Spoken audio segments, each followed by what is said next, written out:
Welcome back to the Deep Dive. Today, we're getting into Renault Group's latest earnings.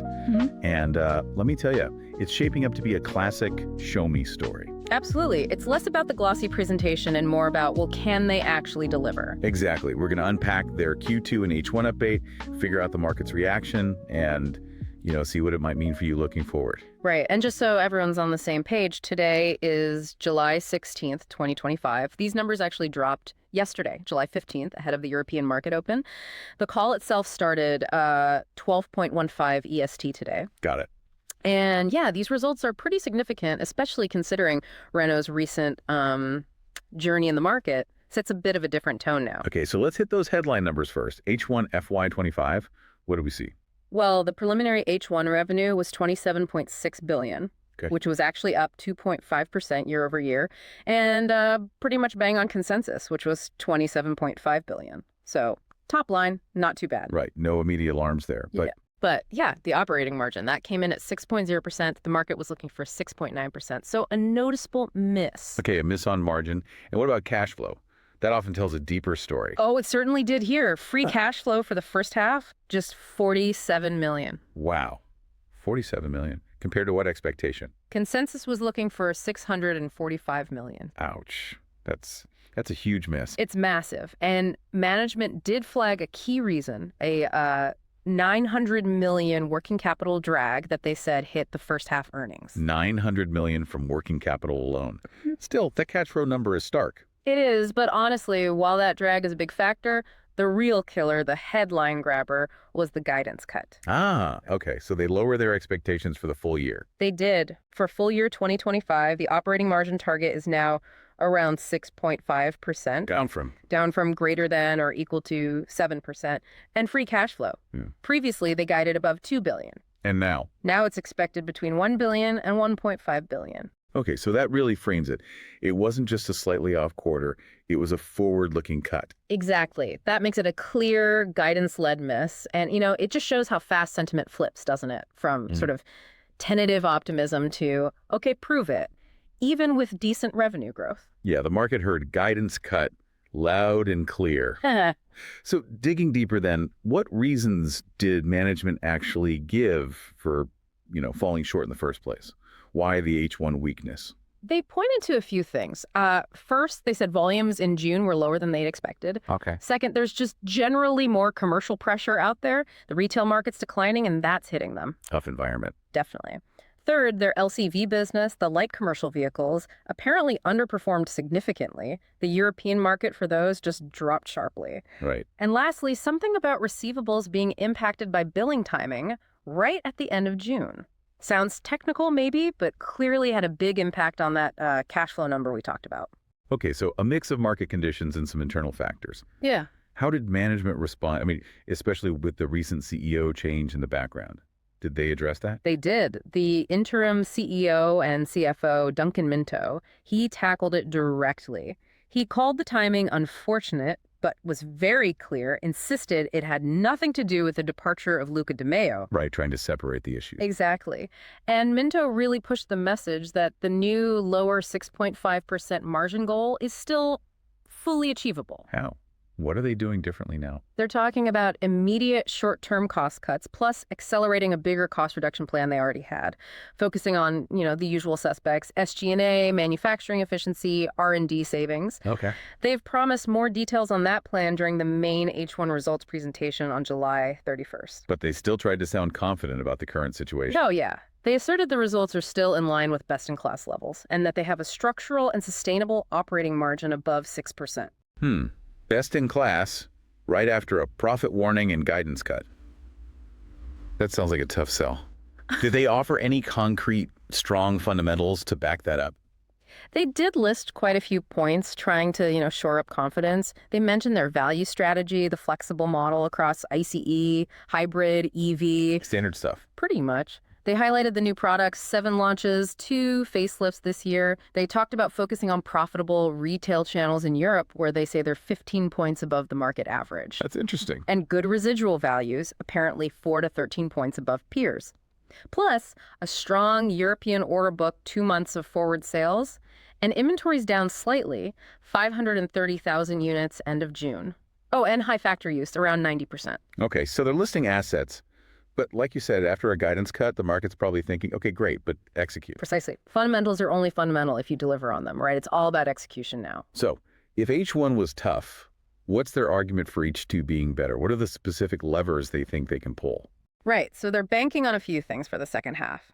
Higher volumes, firstly, driven by those June orders they mentioned, and the ramp up of the new launches. Makes sense.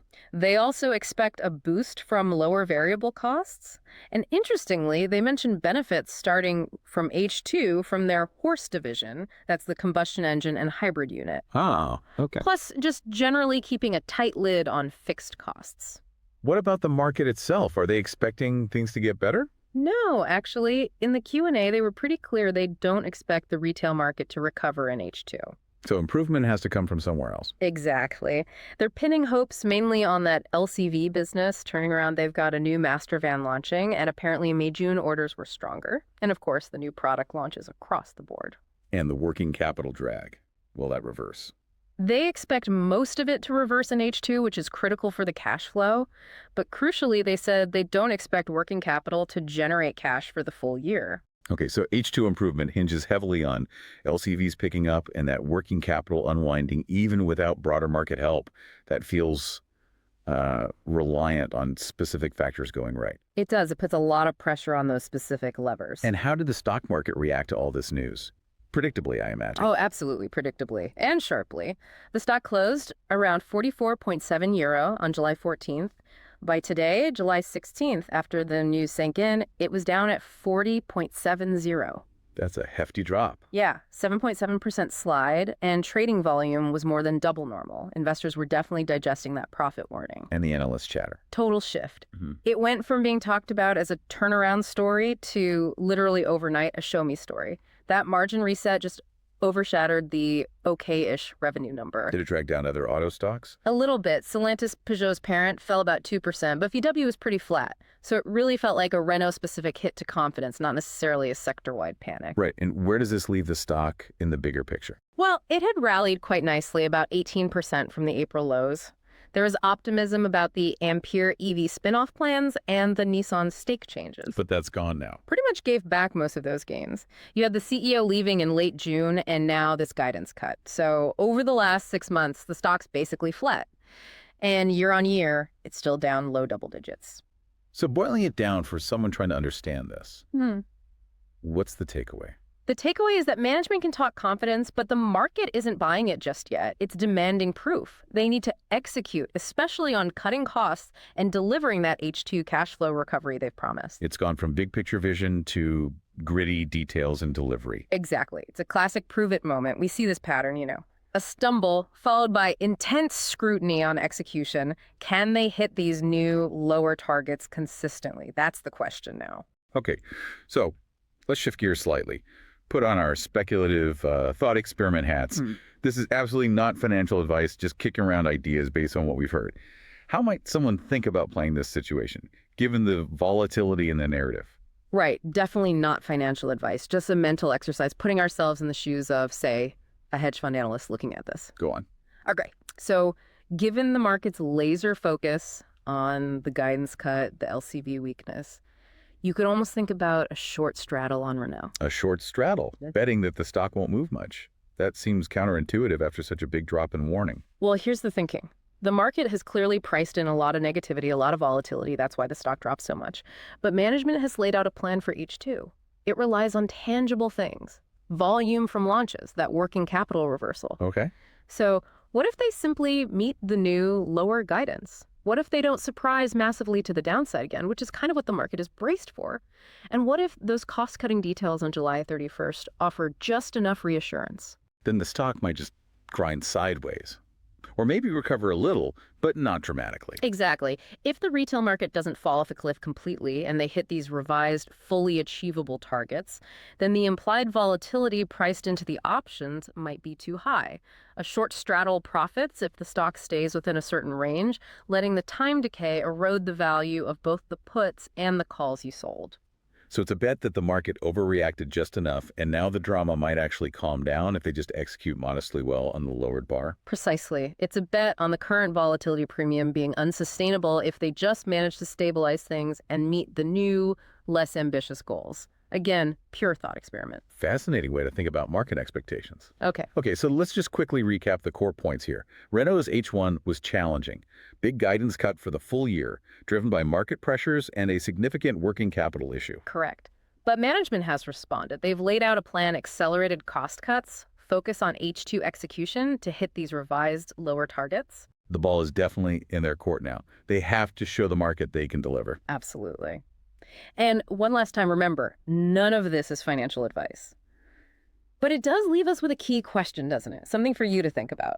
Right. Given this show me stance from the market and how much Renault is relying on H2 execution, especially with a tough retail market, how much faith should anyone really put in this new guidance? What if fully achievable turns out to be, well, not so achievable after all? What if it becomes another moving target? That is the key question hanging over them now. Great point to end on. Thanks for joining us for this deep dive into Renault's challenging quarter. As always, keep digging into the details behind the headlines.